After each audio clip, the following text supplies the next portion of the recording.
By now, you've probably heard my magic wand story. It's a brand that's been part of my personal journey for more than 20 years. But no matter how many times I sing Magic Wand's praises, I'll never be able to fully capture the story of this incredible brand. Well, now journalist and author Kate Sloan just completed a limited audio series documenting the history and impact that Magic Wand has created over the last 56 years. It's called Making Magic.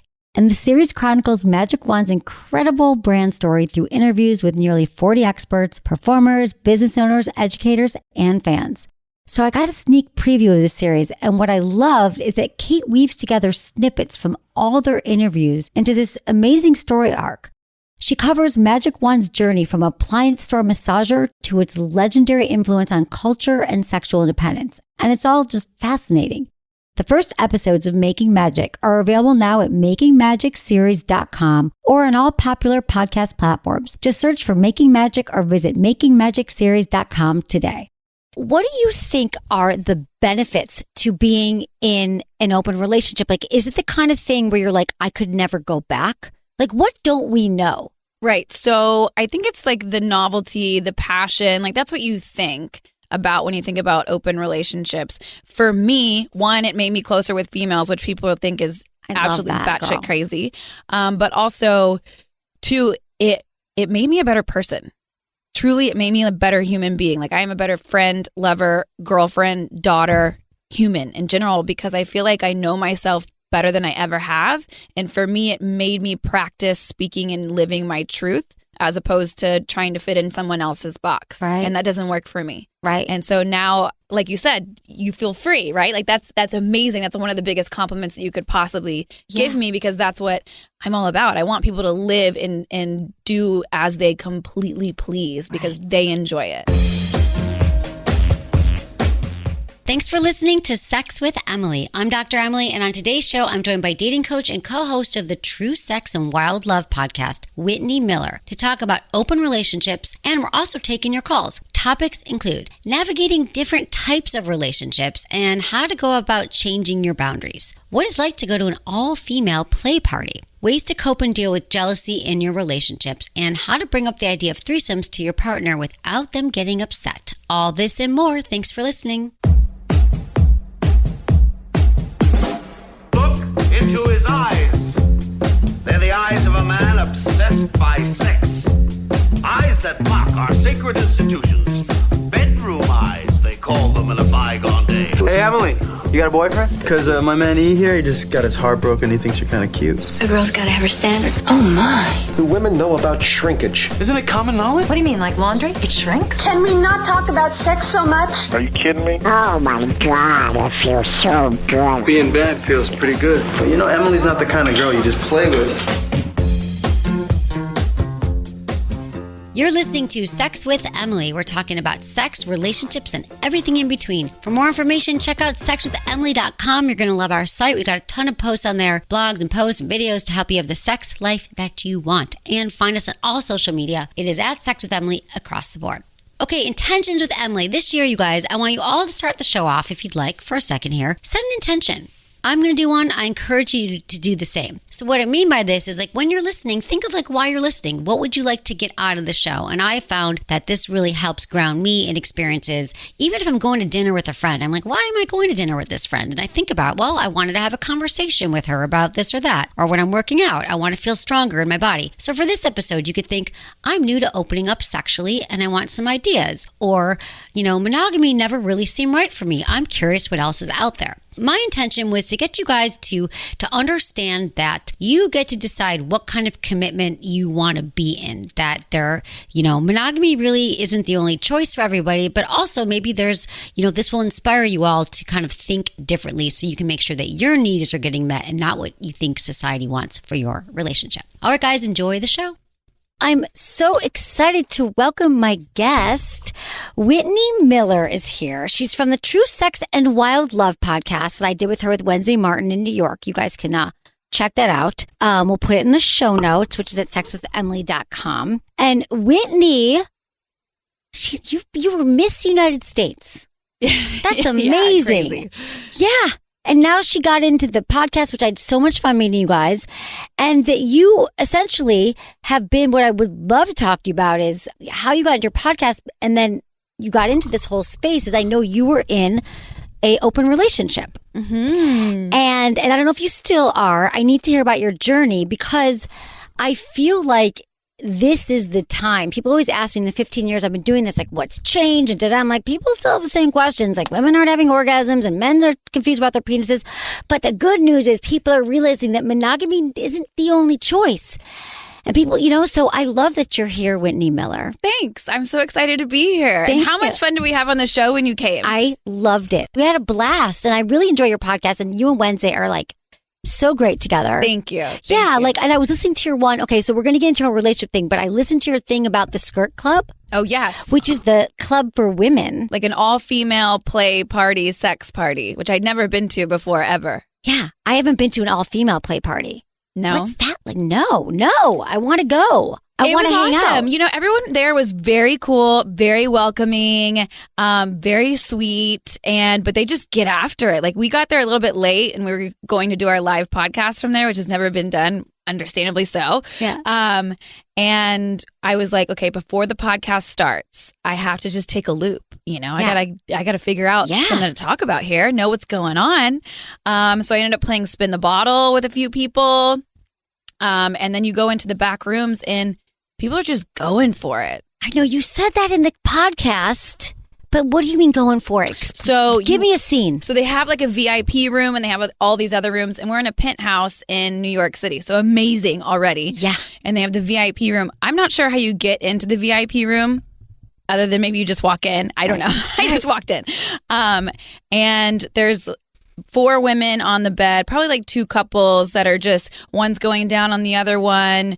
One's definitely squirting everywhere and just like they're just enjoying it to the max. And you look over on the, chair next to me and there's another female going down, another female. And then it's just me and Wednesday chatting in the middle of it, and there's people in the shower. Wow. That is so fun. Because in that, like, I feel we're most women there because there's no men. No. It's all women. So it's women who are bi-curious, they say, or who are curious about exploring their sexuality. So is that something that you have always been interested in?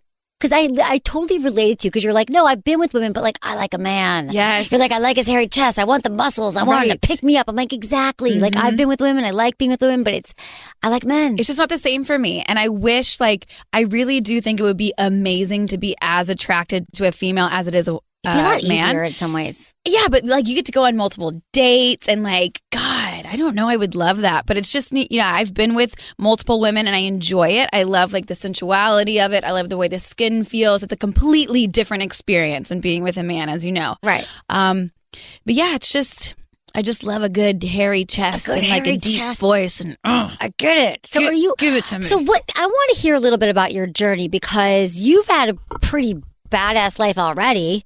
And you're young. Thank you. But you've done a lot of different things. You're in your late 20s. Can we talk about age with women that are young? I feel like you can. Oh, late totally. 20s. I'm 30. You said it, 30. Yep. Okay. And so you were a sports anchor, which is awesome. Wake surfer. You did jujitsu. You had a YouTube show about it. And then Miss Texas, Miss United States. Yeah. All over the place, right? All over. But then the thing is you got into an open relationship. Mm-hmm. And I would just love to hear about your journey because I know you're also a dating coach, relationship coach. Right. So just tell me, how does it go from monogamous to open? Oh, man. I mean, for me, it was a very challenging road. I'm sure. And I feel like you can hear the full spectrum. You hear, I had no jealousy and I grew up and it was totally normal for me. That was not the case. Yeah. I grew up in South Texas with a conservative Texas banker father that was like, you get married and then you have babies and you have your career and that's how it works. Right? Clearly. But that didn't quite work for me. I was always cheating on my boyfriends. I'd wake up a year and a half in and be like, there's really nothing wrong with you at all. Yeah. But I was just bored. And then I didn't know what else to do other than go cheat because I didn't really want to leave them. I still liked them. It's exactly my experience in my 20s and 30s, pretty much. I was like, I just it's great, but I'm not looking for marriage right now. I don't know what to do. Exactly. So you cheat, and then you're like, that doesn't feel good. No, that doesn't feel good. Right. Mm-mm. So then what happened? So then I met my partner at the time, Aubrey Marcus, and we started reading books. We were monogamous for 2 years, and we started reading Sex at Dawn and talking to some friends of ours about just kind of unconventional relationships that I never knew existed. I really thought the only way that you get through a relationship is you cheat. Right. Right. Yeah. And then it ends. And then you do it again. Exactly. And so we kind of talked about it on an intellectual level, and that's it. And then he was like, you know what? I think I want to open the relationship up and try that. And I said, hell no. That is not going to fly. I can't do it. I was always extremely jealous growing up. Okay. In all of my other relationships, very, very jealous, very alpha. Like, you cannot look at somebody else. Impossible. Right.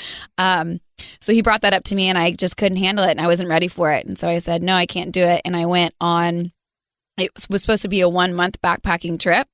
And I went to Peru and did some plant medicine for the first time, and then was like, where is the furthest direct flight that I can take out of Peru? And it landed in in Madrid, and went through there. And during that time, it was just like the first time I'd been out of the country by myself. I was very young. I had just gotten out of a relationship. I thought we were going to get married, and we were living together, the whole thing.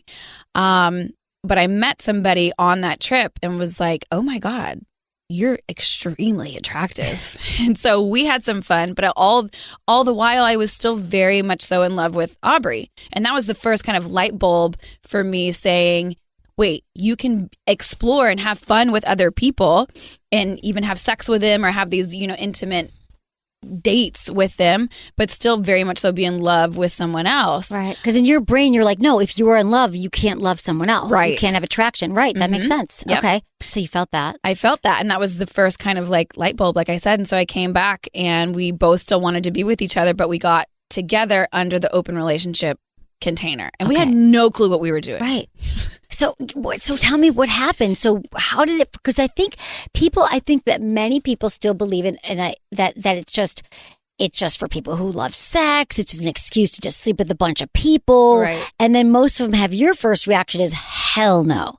Right. But you went from hell no to like, yeah, I can do it. So how does that look? Because I understand what I hear from a lot of people who are successfully open is it's painful in the beginning. There are some slip ups. You don't know how you're going to feel until it happens. Right. So what was the first year like? Terrible. I mean, let's be real. Right. It was so challenging for me because it was so much programming and so much jealousy. And really what I tell people is, first and foremost, if you try to get into this type of relationship, the commitment is number one to yourself, to really want to look at all of your traumas, all of your fears, all of your insecurities, because it puts a damn microscope on it. Yeah. And that's hard. It's hard to look at all of that. And that's kind of the first, not even year. It was probably 2.5 years that it was just like, what am I doing? What would happen? Like, because I've seen it in so many different ways. Like, first of all, was it that you were having threesomes, or you had boyfriends on the side and then he was out with other women? Right. So there's so many ways that you can do it, right? Everyone does it differently. For us, we had threesomes. I hadn't had threesomes before in my life, but we had threesomes. And that was the first time that I figured out, oh, wait, I really do enjoy women, but I don't want to be in like a relationship with a woman. Right. And so we'd had threesomes, but most of it was separate. I would have, guys that I would go out with. He would have girls that he would go out with. But everything was really close knit. So he was already seeing somebody when I came back from my trip, and we decided to be in this open relationship. Okay. This is, 6 years later, and she's my best friend. But at that time, it's us trying to figure out, how do we sit down across the table from each other and not want to rip each other's throat out? Right. At least that's what I was thinking. Can you maybe give me how did you deal with jealousy? Like, did you find that after the years you were together, did you get less jealous? Oh, yeah. So I you can't really diffuse did. the jealousy. Yeah. I mean, and this is what people ask me all the time. How did you transcend jealousy? Yeah. And I'm like, girl, I did not transcend jealousy. Like, I still get jealous, but I deal with it in a completely different way. And so for me, I feel like a lot of my jealousy was stemming from like fear of abandonment and always having competition among other women. And that was really interesting. That point is, I never had a whole lot of girlfriends growing up. I had, I grew up with my father. I had 2 older brothers. And so I was just like a guy's girl. I had all of these guy friends. And then you would think getting into an open relationship would kind of heighten the fact that you want to be competitive with other women. Yeah. But it switched the flip. Like it switched everything for me. I love that. And so now going through it, on the other side of it, I have a group of girlfriends that I cherish dearly. And some of them, yes, have been in a relationship with my partner and some of them haven't. But it's just allowed me to really support other women instead of look for ways to tear them down. Yeah. Well, that is such an interesting point because I believe that a lot of women who are threatened by other women and don't have a lot of girlfriends, they never grow out of that. Like, you're going to see them. They're the ones on, like, the Real Housewives or I don't know. Like, I don't watch the show. But, like, there's women who go through their life, 40s, 50s, 60s, and they still hate women. But the fact that, and honestly, it's because of their conditioning, how they were raised. But I love that you were able to see that, like, no, our female friendships really are the most beautiful thing. And that you could really connect with them. And we don't have to tear each other down and be competitive. And I mean, it sounds like you've done such good work. And I always say some of the best work that we do on relationships. But it sounds like in your open relationship experience, it was like therapy and learning and growing. And I think that people are assumed that if you're in an open relationship that you're like having orgies every Tuesday. It's a free for all. Yeah. Thursdays, threesome Thursday. Right. But what can you give me, like walk me through a week with you guys? What it was like? So unexciting as to like what people think it really is because they do think it's a free for all. And every time you hang out, people are on top of the dinner table, like just going to town and having sex and there's dildos everywhere. And it sounds like my house. No, just kidding. Just the dildos everywhere. Yeah. Okay. But it's very simple. Like it's, for us, if we were to see somebody else, we would talk prior to that. Hey, what's going on Wednesday night? Do we have plans? Do you have an event? Do you have anything that we need to do? No. Okay, great. Would it be okay with you or you think it works with our schedule if I see so-and-so? And then you go out with so-and-so. And then we would stay the night. I would honestly prefer to stay the night out or have him stay the night out. So I just had my own time, my own space. I wasn't wondering what time he was going to come home or anything like that. It was just like everything was easy that way. So you would sleep over. So what were the rules that you had though? So because every couple who's in a successful open relationship, they set the boundaries. Right. So what were some of your boundaries or some of your rules? So that's what is interesting is that they've changed and I think they always change. But for us, at first we put on a lot of these rules and ideas and boundaries and agreements and saying like, you can't talk to them on this day or you can only see someone after this time at night or whatever. And so you put on all of these different rules. And then we realized that was just kind of like setting us up for disappointment. And we were trying to control something that really we didn't want to control and trying to create this comfort and it just wasn't really working. So for us, we started off with all these rules and then decided to relax the rules. And now we're at a place to where it's like we just want to show up for each other and love each other and be as honest, as open as we possibly can. Okay. So you guys are together now. You're back together. So here's the story. So we were together for 7 years. Living together. We split up in May. And I think the reason why was because we were showing up to each other with just so much kind of like our pain and a lot of trauma that wasn't resolved from the open relationship, but prior to the open relationship and any of the things that I haven't resolved even prior to that relationship. And so we were just not being able to communicate. We didn't trust each other's love.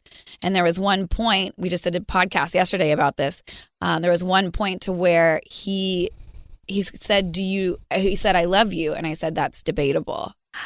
And that to him was like, what do you mean that's debatable? And for me, it was just like, I didn't trust his love, nor did he trust my love. And so we loved each other, but we had so much like of our boundaries up that we couldn't fully release that. Wow. So what we had to do was like, we had to release everything. We had to release the relationship. And it wasn't easy. Like it sounds like I'm saying that it was easy. I'm like, oh yes, we understand that we have to do this now. Right. No. Looking back, you had to release it to come back and realize that you really were. There's always just more layers to peel back of the love. Yeah, there's always more layers, and we just had to take the time to heal ourselves a little bit. And now we have full choice, right? So we had choice when we were together, but we were living together. We're 7.5 years together, and so a long time, it's a lot. And now I got my own place and I'm like cultivating that. And I love that, by the way. Yeah. Same. Yeah. I can't, living with someone is, especially with that. I mean, like living with someone, keeping the sex hot. Yeah. Yeah. Hard. So now you got your own space, but you guys are still figuring it out. So do you have primary partners? Do you have other partners? I mean, he's your primary still and you have others, or you're still... We don't have any labels. No I didn't want labels. any sort of labels. We're calling it like it's love without labels. And it's like we don't have a relationship. No relationship. And so it's just total pure choice. And yeah, there's still these, little speed bumps that will creep up on you, little fear monsters that are like, he's not going to love you tomorrow, or little things like that. But we work through them so much faster now. And honestly, it feels so easy. We're in the best place that we've ever been. And looking back, because you go through a breakup thinking like, oh my God, I might lose this person forever. Right. And that was so terrifying for me. But now looking back after a few 6 months or whatever it was, I'm so grateful for that. Yeah. I love the work that you guys are doing now. I'm curious about your sex life.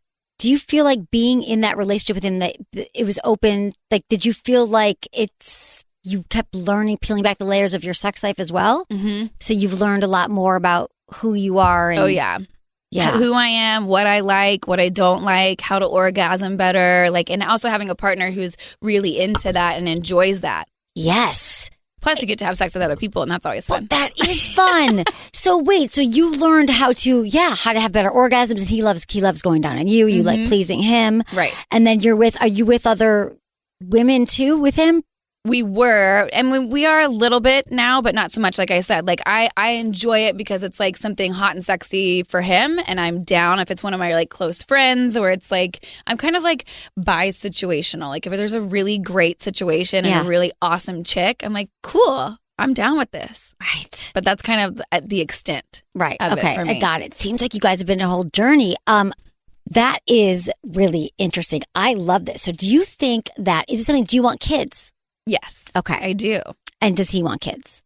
Uh-huh. Okay. Yeah. And I don't even know. I mean, we're in this place to where we're not primaries. So if we get to a point where we want to have children together, that'll be a discussion that we'll have. Great. Awesome. I think he would be an incredible father. But also there's the other side of the coin that I could have kids with somebody else if I have that deep of a connection with them. God, you're so free right now. Don't you feel her freedom? I want to be Whitney. Now, Whitney, I have a question for you. Guys. So this is my question. So what do you think are the benefits to being in an open relationship? Like, is it the kind of thing where you're like, I could never go back? Like, what don't we know? Right. So I think it's like the novelty, the passion. Like, that's what you think about when you think about open relationships. For me, one, it made me closer with females, which people think is absolutely batshit crazy. But also, two, it made me a better person. Truly, it made me a better human being. Like, I am a better friend, lover, girlfriend, daughter, human in general, because I feel like I know myself better than I ever have.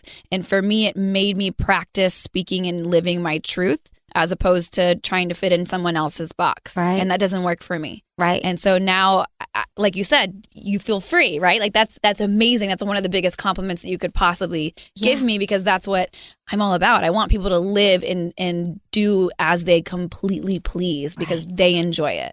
Do you think that most people could, or many people could be monogamous if they were non-monogamous, if they were willing to do the work, but we're just all in this monogamous jail? Yes. If they were willing to do the work, like I said, it's first and foremost, you have to do the work, and it's going to hurt. And it's probably going to hurt way worse than you ever thought possible. And I think, I think monogamy is great too. I think it's sacred in its own perfect way. And a lot of people say, oh, you are, you don't believe in monogamy. And that's not true. I believe in monogamy. Right. I think at some point I may be monogamous, depending on what phase of life I am in. I'll do it. I'll give it a go.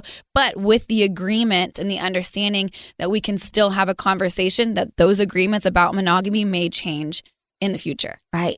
So if you're with someone, you would say like it could change. Mm-hmm. You're saying, yeah, that makes sense. I feel like people are just so, it's funny because you said it was the hardest thing you ever did, but I feel like a lot of people in monogamous relationships are suffering so much. And they get jealous and they got problems and they have cravings, but they just they don't want to do the work. And all relationships are work, whether it's monogamous or whether it's polyamorous or you're swinging or there's all these things, you know. We're going to take a quick break and we come back more Whitney and we are answering your calls.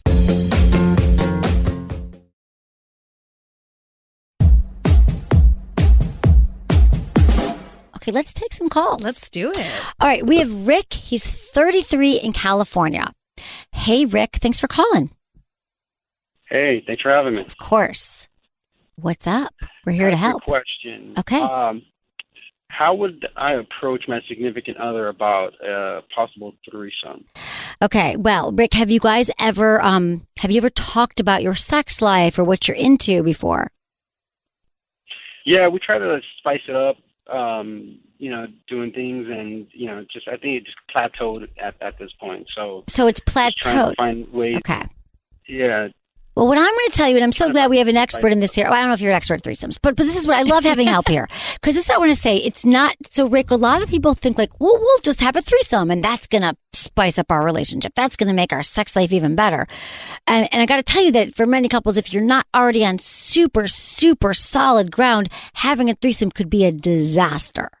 So I suggest you work on what's really happening with your sex life. But Wendy, what would you say about this? No, I completely agree, because once you open that door and you're in the threesome, shit can go sour really fast. And so I think like talking about what you guys are interested in doing. You said it plateaued, so maybe ask some more questions. What are some things that she wants to try? What are some things that you want to try? And then ask like, where are you comfortable? Where are you not comfortable? And then I always like to have kind of like an intentional reconnection after a threesome, instead of like you just have the threesome and then it's like, okay, let's go back to normal life. Like, no, like we need to have this reconnective time together to show each other appreciation for that experience. So, Rick, what do you think about that? Where you guys, have you talked about the threesome, or have you just talked about spicing it up? Yeah, we talked about the threesome. And her, her response was like, whatever makes me happy, kind of thing. Yeah, that's when you don't want to have a threesome, because she's not into what just makes you happy. That's going to be a disaster. We got to make sure that she's into it. It's just she want to be with a woman. Has she been with women before? Has she? Yes. Yeah, she's messed around with with a female before. I don't think she went the whole way, but she said she was interested in trying it with a female. Okay. Well, if she's interested, what I recommend is I love the idea of you guys like doing some like role play around it when you guys are like fooling around, and you could be like, right now I'm picturing there's another woman here and she's going down on you, or she's sucking my cock, or like playing with it, watch some threesome porn together, and then figure out like she's got to see like how would that actually feel, have boundaries and rules, especially we're on a threesome, who's the person. But before you even get there, I think you have a little bit more work to do with her and make sure that she's truly on board with it. But what I don't love, Rick, is that her answer was whatever you want to please you. Because I want to know, right. And what's going to serve you best, Rick, to get your needs met is if you find out what she wants, what turns her on. You say back to her, I just want to do what pleases you. Let's figure out what pleases you too. And then you go on this journey together. And then you might be amazed at what you find out. And she might not even know. And that's also a fun journey to go on if you're willing to take it. You guys can figure out what turns her on. Right. There's a lot of different ways to do that. Yeah? Let's say if I get her to, open up and say, hey, this is what I want. What would be the best route after that? Would it be somebody that we know, somebody that you can go outside, or okay? Once you get someone, there's a lot of different schools of thought about this. I typically think it's not best to be with someone that you're already good friends with or that you already know. I think that there's a lot of different sites to find people. What do you think, Whitney? What's your take on it? Yeah, there are a lot of different sites to find people. I've always done it with friends that I know, and it's for me it lays the ground for, we know who the primary partnership is. We can lay the groundwork with each other. We can talk about the boundaries. But it can get a little kind of, hairy. But are they like your best, are you, because they're your girlfriends, but are they people that you want to hook up with as well in that way? Are they people that you've met in this, I guess I have these but people I've been with have been like people I met. They weren't like my girls, they weren't my friends. No, these are like besties. my friends. Your besties. Yeah. And you knew them for a long time before. A little bit, yeah. The first threesome I had, we were friends, but I didn't know them for that long. But we hung out and worked out together, and we were constantly around each other for sure. Okay. So for me, I actually feel more comfortable if I'm hooking up with friends or someone that I know fairly well, as opposed to a stranger. All right. See, there you go, Rick. You can find it all different ways. I think it can be tricky with friendships sometimes, but Whitney, let's also say that you live in a world where I feel like maybe the culture, the community around are all sort of more like-minded. A bit. Yeah. A bit, yeah. So it can get tricky with friends, though, I agree with that. Yeah. You just got to tread lightly, have a lot of conversations, and I wouldn't rush into it. Yeah, and see what she kind of feels. Like, if you do get to that point, would you want to hook up with a friend of yours? Would you want to hook up with a stranger? Do you want to go on a dating site? Okay. Thanks, Rick. Let's talk to Leo. He's 41 in Washington. Hey, Leo, what's going on? Hello. Hello. Hi, Dr. Emily. Thank you so much for your show. Really appreciate your openness towards human sexuality. And Whitney, thank you for broaching this topic. It's certainly very interesting, and it brought forth this thing that has been bothering my partner and I for quite a while. Okay. What happened? We opened our relationship. We'd been married for 8 years, and we had a great sex life, and we still do have a great sex life. But one of the things that happened was that our open relationship was very, very good, and then went very, very south because of one of our partners created an issue. And then we decided to close it. But going into the open relationship, we often revolved around our dirty talk that was like, hey, it would be super hot if you were with another girl, or if we had two guys and you. And so all of our dirty talk was, revolving around multiple partners and the exposure that kind of comes with that. And it was really, really hot. Well, when the openness kind of faded and we decided to put a cap on that, we kind of lost how to dirty talk. Huh. Does that make sense? Yeah. I guess, are there others? So you guys are still together? Yes, absolutely. Okay.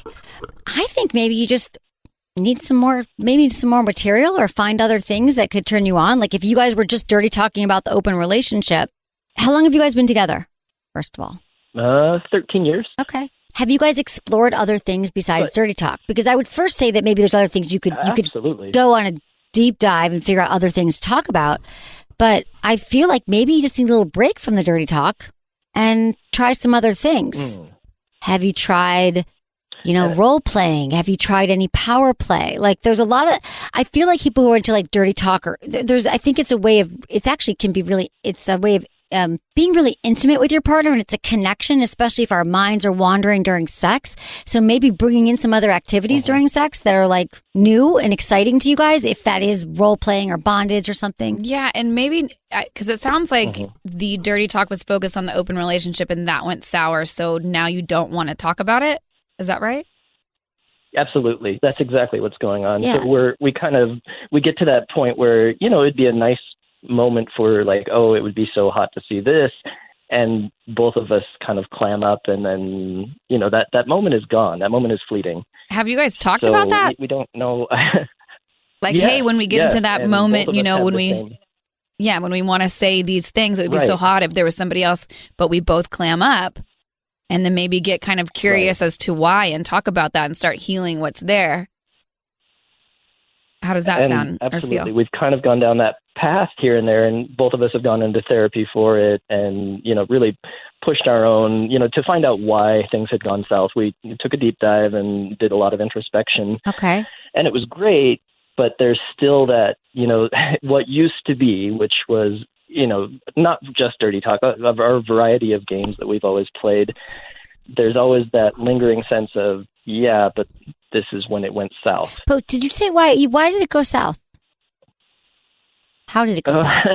It was a really difficult situation. Our threesomes involved a close friend of mine, and then he stepped outside of what we had established as boundaries, and then lied, and it made things really difficult when then he went behind my back with my partner. And and, they started a more intimate relationship than I was aware of. And it really, really sat wrong with me. Yeah, So I of lost my course. friend. I lost trust with my partner. Okay. And we had to really struggle to gain things back.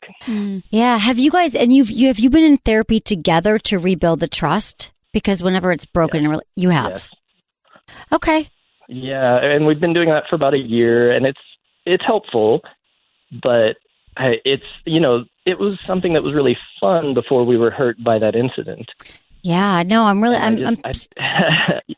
if you guys have been doing some work, though, I feel like there might be other things to put the dirty talk on hold for a little bit and maybe explore, see if there's other ways to connect intimately. Like, I feel like maybe some more connected sex or some tantric sex, some like breath work. You don't have to go all tantra and go all crazy, but you could I just think trying new things and thinking, well, where could we go next? If you guys have been together 13 years, the great thing about sex, it's like just like therapy, peeling back the layers of the onion. So maybe there's places in your sex life that you could go now, and it's going to be like a new shared experience that doesn't have to do with an open relationship, but places that you've never gone. And that could be fun too. Like, where do we go next? Yeah, I so agree with that. I think that could be huge. Yeah, that's what's so fun about sex. And healing too, especially if you're doing like tantra and figuring that out and some breath work. And that can be really healing for both of you guys within that intimate setting. Yeah. We like that, Leo. Okay. Yeah, I hadn't thought of that yet. Yeah, try Thanks something so new. So we're here for you. Thanks, Leo. Thanks for calling Sex with Emily. We're going to talk to Michelle, 48, in Washington. Hey, Michelle. Thanks for calling. Hi. Hi.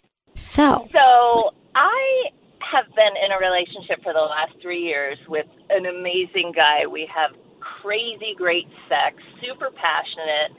I, know how to orgasm, do everything I need for my body. He knows what to do. It's just a really great relationship.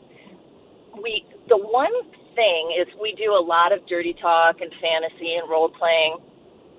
We both have this fantasy of each other being with somebody else, whether we're at a club, a swingers club or whatever. But for me, it's just fantasy, and for him, it's become where he wants it to be reality. Okay. Like, he wants to put me on dating sites and have me, go out, make out, have sex, but the one stipulation is it has to be in our room, in my bed. And okay. I just am not comfortable with that. Yeah. And I can't toy with emotions of other people like that because, and I say, that kind of concerns me because it makes me think, do you really love me? But I wholeheartedly know he's insanely in love with me. And the way he says it is that I love you so much. It turns me on and gets me so hot thinking that I can share you with somebody, knowing that you'll never leave me and always be with me. Okay. So the part of you, so you're thinking like the part of you that you actually are not interested in being, is the part of it that's upsetting is that you don't actually want to be with another man, you just want to talk about it, or is it the part that it has to be in your bedroom?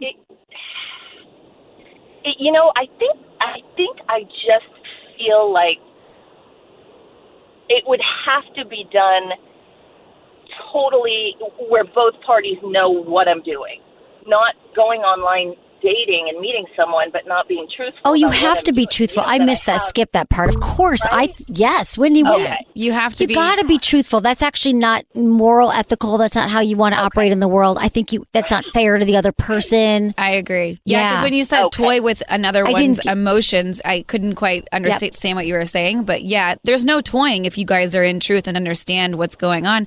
And when you're in that truth with each other, it's still fun for them too. And it can be fun for you as well and everybody. So, but I think you do have to be open and honest about what's going on. Yeah.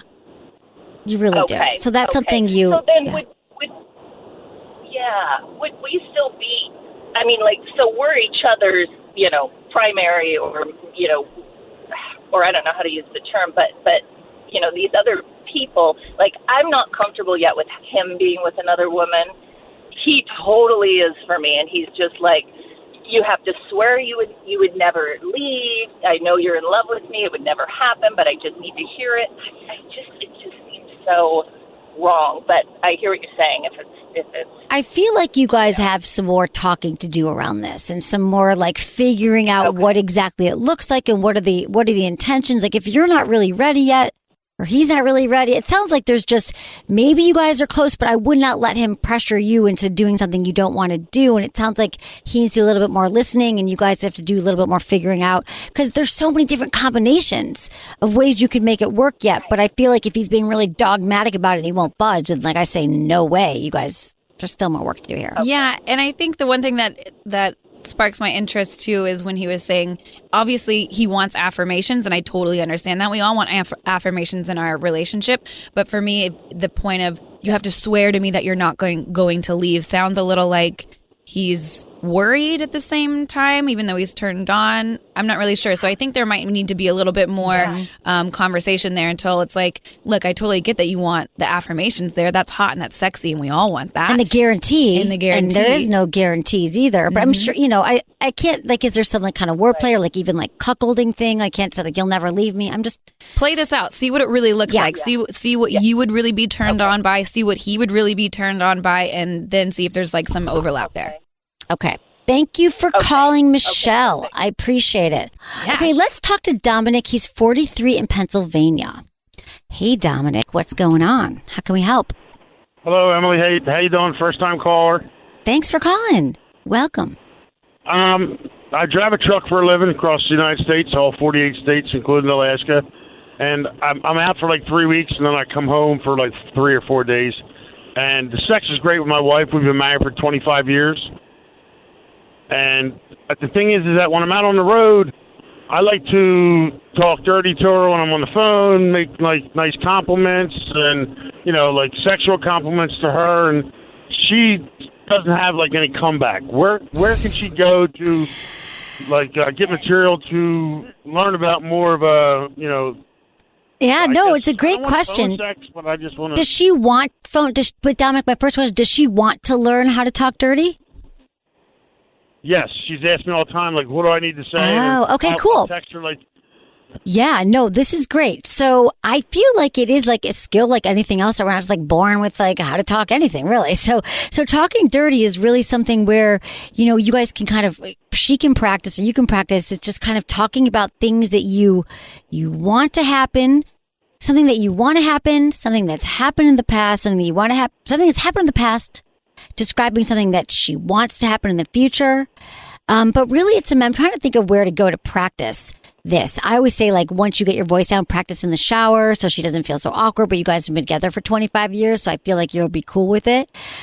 There's this app that we got, this Slutbot app that's like, yes, do you know about the Slutbot? That's what I was about to say, the Were you Slutbot. going to say it too? Yes. Okay, fine. This is approved by everybody. Dominic, this is what she's got to do.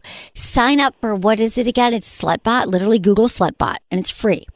And it's an app on your phone, and she puts her number in, and they don't spam you. They just like sext me all the time, and it's really hot. It'll be like, and it teaches you how to have the language. Mm-hmm. It's like, she'll say that, she could even say that she's looking for, I don't think it matters. I guess she could say that she's looking for a woman, because then the woman is talking dirty to a man. Do you know what I'm saying?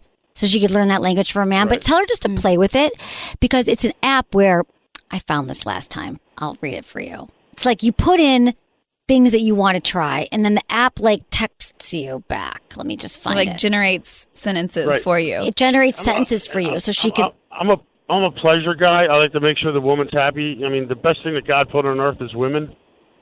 Yeah. Woo! So get it, Dominique. I agree. Yeah. So I like to please her first, and then. But when I'm texting her or if I'm talking to her on the phone, she's like, well, what do you want me to say back to you? And I'm like, well, tell me what you're feeling. What do you think you should say? And she's just kind of like, I don't know. Well, what would you, well, I mean, here's the thing, like. Maybe ask her what would feel good. Yeah. Or what feels good when you guys are having sex.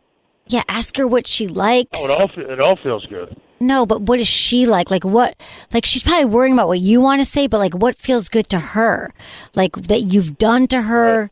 Like what it feels like, what she likes doing to you. Like I think the thing about it is like being really descriptive. Mm-hmm. And, one of the things is I always tell like to start a great place is like she could describe like one of the her most favorite times you guys had sex. Like, does she have a top 3 moment? And then she could describe it back to you. Like, I'm remembering the time that the kids almost walked in, but they didn't. And we were taking a shower and I was dripping wet and you came up behind me, like something that's actually happened. So that could be one of them. And this friggin' app, man, Dominic, it's so fun. It's like, I love trying new things with you. This is what it said to me. I was thinking I'd like to try using a bullet vibrator on your clit when I fuck you from behind. Do you like the idea? Like, it gives you, but this is more for a woman. So she could put in a man, like, that she's looking for a man, and then it would be like with the man. She could say she's a man, and then there's a woman. Do you understand what I'm saying? I'm so exhausted. Now listen, I was thinking about, OMG, I was thinking about the time we had sex in the shower. I remember the feeling of your skin getting all slippery beneath my hands. How did it feel when I pressed against the tiles? Like, it's awesome. So that's what I would suggest. Well, these are the things that I tell her about, how wonderful she's sucked my cock when last time I was home, and how I enjoyed, going down on her, and and she just goes, yeah, uh-huh. Like, I'm like, well, what do you mean, yeah, Tell me what you enjoyed. Tell me what you liked. She probably liked that too. But what you want to hear her say is, I love sucking your cock, and it's so big, and when you came in my mouth. Right. Mm-hmm. So that's what you got to tell her. DVDs? Is there like movies out there that you could watch? Because we do watch, movies together. I think this is where porn might be a good one. I was going to say that probably just this is where I like porn. Have her watch some porn together. Right. Yeah. Honestly, like I think I finally got her. I finally got her to use a dildo after 25 years. Nice, Dominic. Hey, that's winning. Read some erotica. Listen, she could read some erotica. What I love is what's her name? The Rachel Kramer Bussell does like an anthology every year of or a few years of the best erotica. Go to Amazon, order some books about erotica. She could read that. That would really help her as well. Have her find something that interests her. Right. She could even read it to you over the phone and kind of incorporate you into it. Get creative with it. She tried a vibrator. Who knows what's going to happen next? Thank you, Dominic. We got to go. I appreciate your call. Keep me posted. We are changing the world one orgasm at a time, Whitney, and you're helping me. Thank you for being here. Of course. I've got quick key questions for you, but they have to be super quick. Ready? Biggest turn on? I love being kissed on the neck. Biggest turn off? Oh, gosh. Certain smells. What makes good sex? Connectivity. Something you would tell your younger self about sex? Oh, girl, learn how to please yourself, and pleasure is about you, too. Number 1 sex tip? To know that you can have very explosive orgasms. Like, focus on that. You can learn that. Please rate us wherever you listen to the show. Just look down right now. How are you listening? Give us 5 stars. Leave a comment on iTunes. It's totally helpful. We appreciate that. I appreciate you. And thanks to my awesome team, Ken, Kristen, Elisa, Brian, producer Jamie, and Michael. Was it good for you? Email me, feedback@sexwithemily.com.